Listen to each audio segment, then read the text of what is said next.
we live in a world where everything is a race.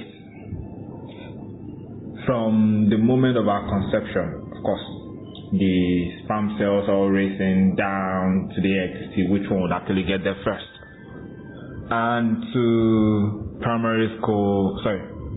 kindergarten, nursery school, primary school, we all got into the race, one way or the other.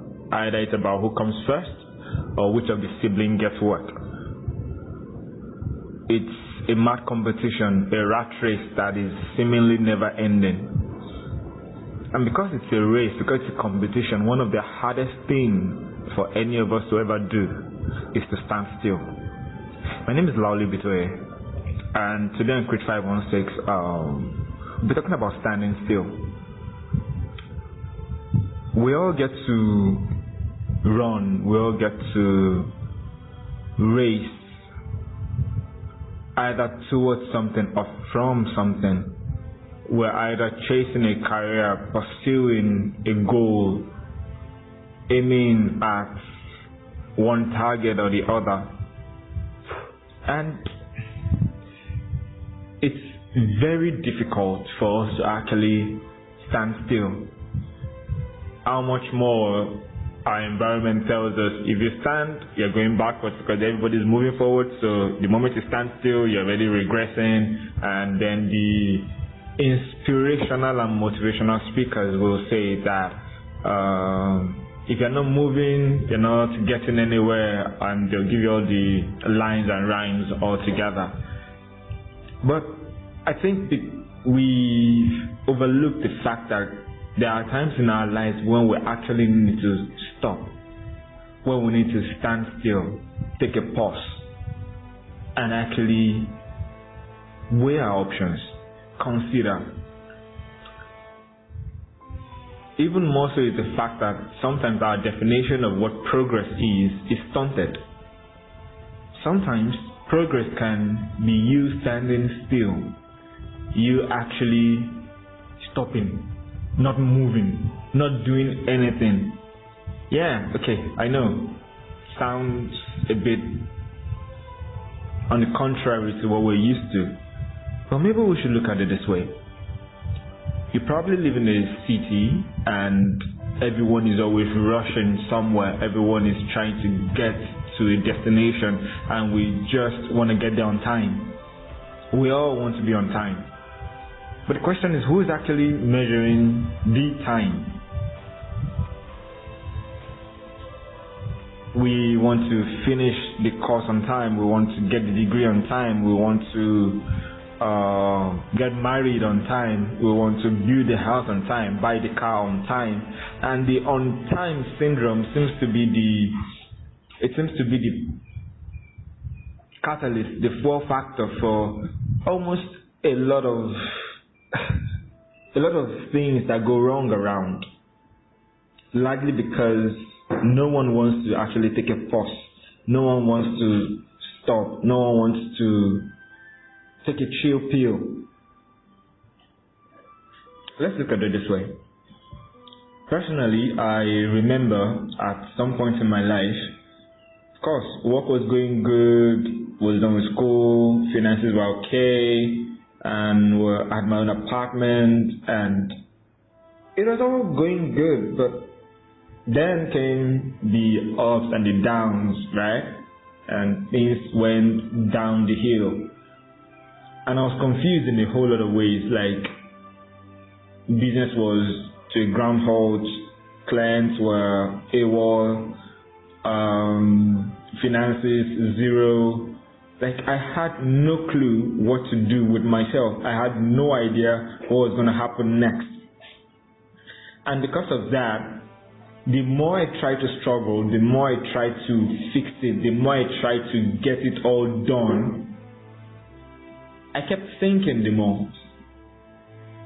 And we usually get to that point in our lives when we're at a crossroad. We're not really sure how to proceed. In fact, the more we proceed, the more we regress. The more we try to move forward, we take one step forward and then two steps backwards. Not because we want to, but because we haven't really figured it out yet.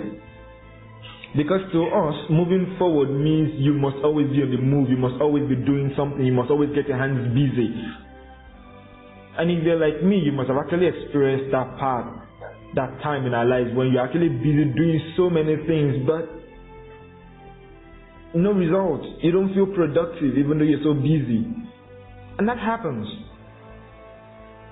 At that point in my life when I was at that crossroad, when everything seemed to be against me and nothing was working, I felt lonely, I felt down, I was broke, I was frustrated, I was depressed. And I kept struggling, kept trying to make calls, kept trying to fix this or fix that, get this done or get that done, put myself in this project, get engaged in that project, and nothing, absolutely nothing was working. Tried starting up another business, didn't work, tried getting myself into another line of business, and I ran into debt. It just kept getting worse. I kept sinking deeper and deeper and deeper. And then until one day I realized, okay, I've been trying everything I know and nothing seems to be working. So I decided I'm not doing anything again. I'm taking a pause. I'm taking a step back from everything. No work, no business, no course, nothing at all. I just want to pause and focus on myself and look at myself. After university, I actually didn't go for my National Youth Service Corps because I felt I couldn't leave my business. I couldn't leave what I was doing. I couldn't leave all the projects I was involved in. There's too much happening here. I can't go. And for 3 good years, I did not.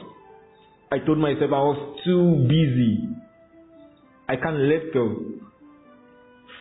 And at that point when I had done everything, in fact, everything I thought was holding me back was gone. I was way below ground zero. Right there and then I realized there was nothing else to do than to actually stop. And in that moment I did. I finally went ahead for National Youth Service Corps, and in all the times I had wanted to, I told myself, okay, fine, I'll probably just do some stuff and then come to Lagos and all of that. But somewhere along the line I had a deep conviction, dude, you need to get away from everything, get away from your environment, get away from what you know, get away from what you're used to, leave it all behind. And then I was posted to Kebbi State for 1 good year. And far away in the backside of the desert in Kebbi State, and yes, I mean literally a desert. But of course there was some good stuff there too. But back there was where I found clarity. While being away from everything, while putting my life on standstill, putting my so-called business, putting my projects, putting my ideas and everything on hold, I was able to gain clarity. I was able to find myself. I was able to get my bearing, get my sense of direction again. So in coming back from service, after 1 year of standing still, supposedly, I came back and I knew exactly what to do and how to do it, where to go and where not to go, where to pour my resources to, where to channel my energy to, largely because I had that moment of standing still. I've had times while I'm stuck at work on a project and I'm clueless about what to do next. I've tried everything else I could think of and nothing seemed to work. And then I take what we call a power break. Alright? Standing still, doing nothing, thinking about nothing, not thinking about the work, not thinking about how to solve it, but just standing still and putting my mind on snooze, or just doing something else completely different to relax myself and just enjoy myself. Standing still, putting it all on hold. Somehow, by some stroke of miracle, I come back to that same thing and I have a completely different perspective to it. If you've experienced it before, you know what I'm talking about. That in that moment when you step away, you get to see clearer. Have you ever been the spectator to a Scrabble game or a chess game or a checker game? You always get to see better than the people who are playing. Why? You're standing outside. You're looking from a completely different point of view. So at the point where we stand still, it's not because we're trying not to do anything, or because we're trying to be lazy, or because we're trying to become destitute or become a liability to everyone around us. No, at that point of standing still, where you're in a maze and you have no idea where to go next, you have no idea the next turn to take, you're lost in yourself, you're lost in that conundrum, in that fractal.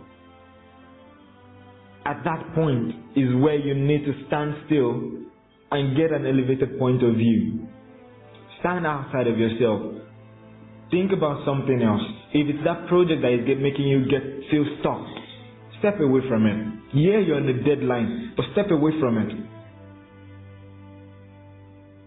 If you're feeling confused about your life, about the next thing to do, the next course of action, either to pick up a project or to pick up a job or to start your own business, take a step outside of yourself. You need to decide about that relationship and you're not sure, it looks like she's really doing it all, but there's just a part of it that is just confused. Take a step away. Take a step back. It's not always as complicated as it seems. All we need to do is to take a step back and stand still. I'm still learning to swim. Yeah, after a terrible experience some time ago, I have that phobia, and each time I try, I always just struggle to float. But the first time I had my swimming lessons, my instructor said, the more you struggle, the faster you sink. So the secret to floating is actually releasing yourself and staying still. That's why a dead body floats. Because it's lifeless, it's not going to move, it's not going to do anything. So it floats. I'm not asking you to play dead. Absolutely not. I'm saying, take a step from whatever it is that is actually putting you on the spot. From that project, from those friends, from those associations, from that job. In fact, if you have to take a leave, take a leave. If you need to take a break, go on a vacation, please do. But never let anyone make you feel like standing still means you're actually regressing. Your form of progress at this time in your life may actually be to just stay right where you are. We all want to go fast and we all want to go far. But sometimes we actually create a springboard for ourselves when we stand still. And by the time we move, we take a quantum leap ahead. So consider it today. In a fast-paced world, the hardest thing to do is to actually stand still. My name is Lauli Bitoye, and this has been Chris 516.